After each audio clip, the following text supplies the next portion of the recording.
Like it's like it kind of felt like a kids movie, but it's like a rated R one, which was weird. I don't get the rated R part because to me it's very PG, like PG-13. Well, she killed herself in it.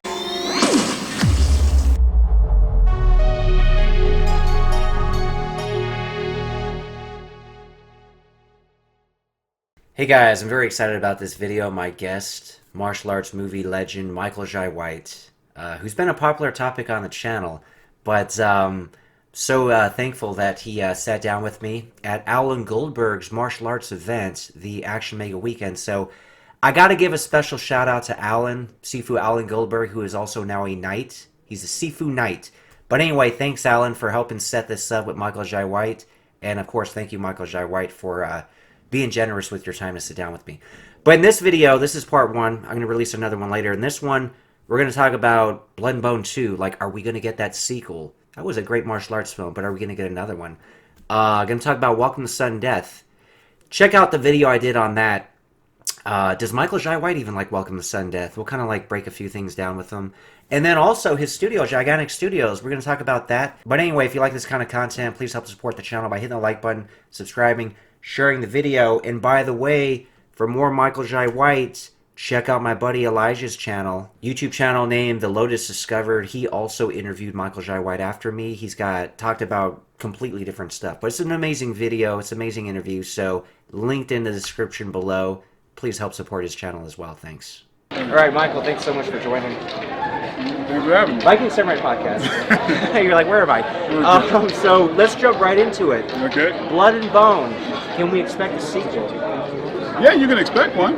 Okay, but when? Well, yeah, I mean, hopefully, it's been written, and it's just about having time to do it, which is a great thing, great problem to have. We're just trying to really get the right combination. We were going to do it in Romania at one time, but there's a few other projects that came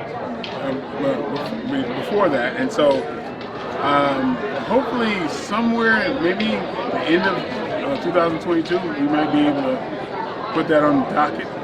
When were you guys first talking about it? Because it sounds like the script's been done for a while now. No, the script's been done for years. Oh, yeah, okay. Yeah.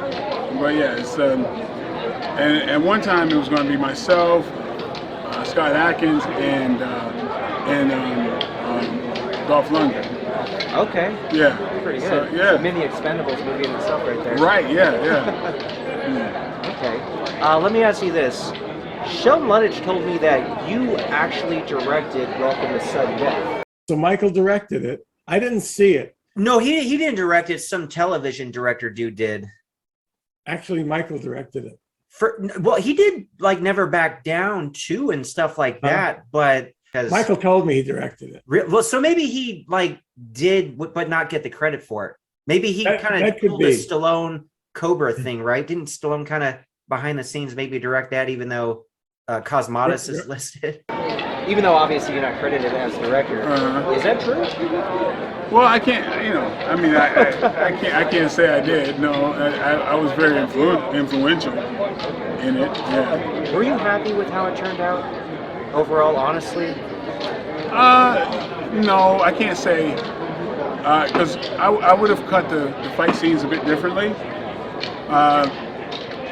Now, originally, it was an understanding between me and the director that I was going to be on was going to help edit the fight scenes. Since myself and the choreographer, we designed it to be cut a certain way. But at that time, the studio hired another editor that didn't quite understand. It's kind of like putting the puzzle pieces together to something that you don't have the original picture for. And so they didn't quite understand how it was designed to have a lot more one take type of thing. Oh, really? Oh, that's where they're doing a lot with movies. They just shoot it, the fight scene like one take and later. Sir, well, we're on the way out, and I get a really quick picture with you. You do see this, right? No, I get it. So they didn't cut the fight scenes the way that you wanted them to, basically. They didn't cut it the way they didn't really cut it the way they were designed to be cut. Sometimes this happens a lot, where you know you'll have an editor. Not very many people are used to editing fight scenes, even if they are. The way that a lot of fight scenes are edited are by people who don't necessarily know martial arts very well. Yeah, it happened with the first Bloodsport cut I heard, which was horrible.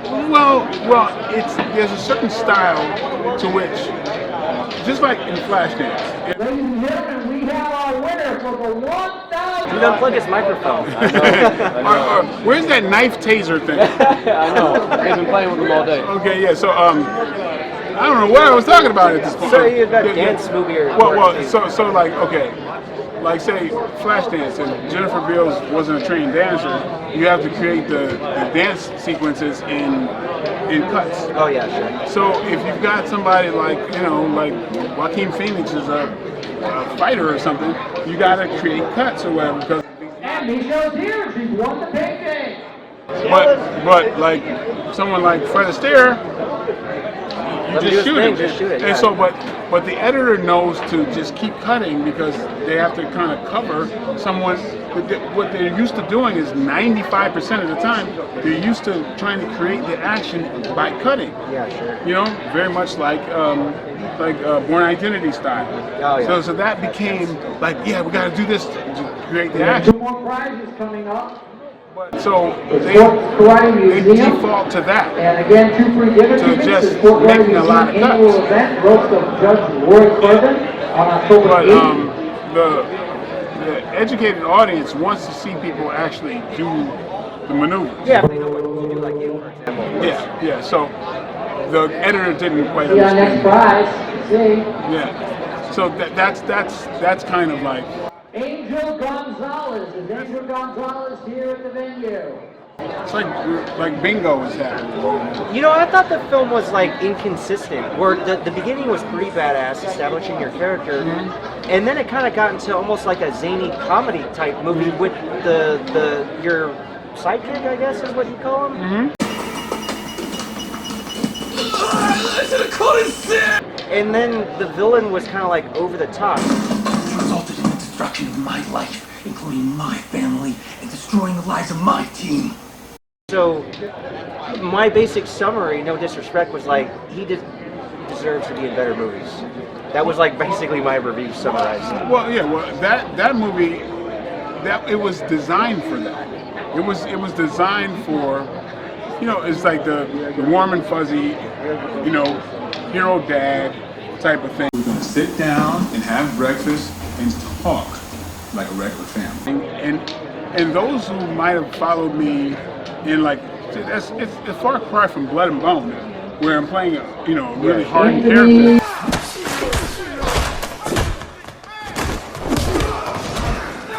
But that's the character that. Folks, you got it right, Legacy. But it kind of felt like a rated R kids No movie. phone number. Is when I say I felt it was inconsistent. Like it kind of felt like a kids movie, but it's like a rated R one, which was weird. I don't get the rated R part because to me it's very PG, like PG-13. Well, She killed herself in it. When the game is over, you're all dead! Yeah. Anyway.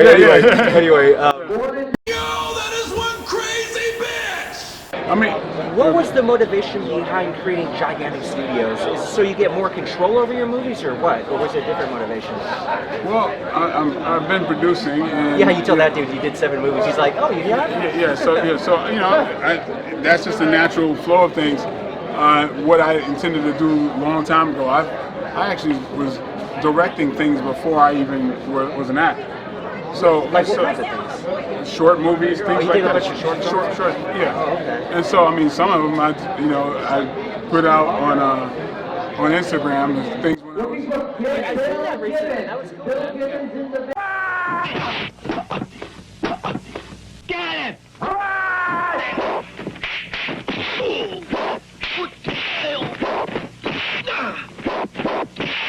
over decades, I've been writing, producing, directing. I've been doing that, and so it was quite natural that my dream was to create things, produce. That's really what I really have a focus on, and I'd like to in the future, be, kind of, pulling the strings and calling shots, and I know how to create, and I know there's several type of movie genres I work well in on a producing kind of capacity. So that being the creative force behind something. Ladies and gentlemen, thank you for participating in the raffle for the Sport Karate Museum. Okay, so with more of that part, do you see yourself stepping like behind the scenes, or you still want to be the actor? Okay, so we've got 5 school drawings. In general. I would rather be So we're behind the looking scenes. for Really? NH Tactical Academy. Yeah, but it's what I'd rather We're do. also looking for This martial what I'm arts of doing now Leesburg, brings me Leesburg, closer to Florida. Yeah, sure. Yeah, so eventually I'd like Also, to be behind. International Therapeutic Martial Arts Association with Dr. Reddick. There you go. Alright, so here's the thing. We got to give credit where credit's due. So for example, this Forbes article. A Michael Jai White remake of a Van Damme bomb is now one of Netflix's most watched movies. So a lot of people watched it. They want to watch Michael Jai White in a movie, and that's a great thing. The only problem is that if you compare Welcome to Sudden Death compared to Sudden Death, it's kind of sad. And I'm not the only one. There's a lot of reviews and a lot of people who've said things. I just got to be honest. But see, it's not just like a Michael Jai White thing. Look at Scott Adkins in Hard Target versus his Hard Target 2. And it's not even necessarily a Scott Adkins thing. Look at Jean-Claude Van Damme movies over the last 20 years. Look at Steven Seagal movies over the last 20 years compared to what they did in the 80s and 90s. It's a much bigger issue. And the sad reality is that the action and martial arts genre is just not the same that it was. And that's just not like nostalgia talk. And it's a fact, man. And I have this whole discussion with amazing Canon film director from that era, Sam Furstenberg, who did Revenge of the Ninja, American Ninja, etc.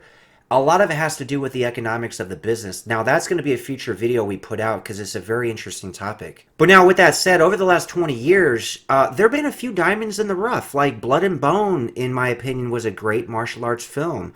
That was a diamond in the rough. Scott Adkins and Michael Jai White both had Undisputed 2. Van Damme had The Bouncer as well as JCVD. Steven Seagal had Attrition. The only problem is, of those diamonds in the rough, there's a lot of rough. But here's where you really got to give credit to Michael Jai White and Scott Adkins, because they are basically at the top of this like martial arts action film genre. They're at the top, and who amongst us training martial arts, being inspired by either Bruce Lee or Van Damme or Seagal, etc., who amongst us didn't want to be in these movies and action movies and martial arts movies? I mean, hell, here's me 20 years ago when I was in film school trying to do something similar. And I know a lot of you guys watching this have probably shot like amateur short films or just scenes, and we all wanted to do this. So we got to give credit to someone like Michael Jai White because he's highly successful. So even though the movies, in a lot of people's opinions, aren't as good as they were like in the 80s and 90s, hey man, he's very successful. He's making a living doing it, and it's something that he tried to do since he was a kid, and he made it. So you got to respect that about the guy. But one more thing I want to point out, even more importantly, despite success, despite money, despite fame, despite any of that, what's more important in life? You know, aside from health, health is wealth, health is number one. Aside from that is human relationships. And Michael Jai White and his wife Gillian, me and my friend Elijah, who went to the event together, we ran across them like throughout the Tropicana Hotel, and they're always together. They just look like the happiest couple, and you could tell it's sincere and authentic. Best thing that happened to me, ever happened to me. I'm living a life, living a relationship that I didn't think could even exist, even in my wildest dreams. This guy is so successful in that relationship, and in human relationships, whether it's with your family, which you can't even choose, so hopefully you got a good one. If not, it is what it is.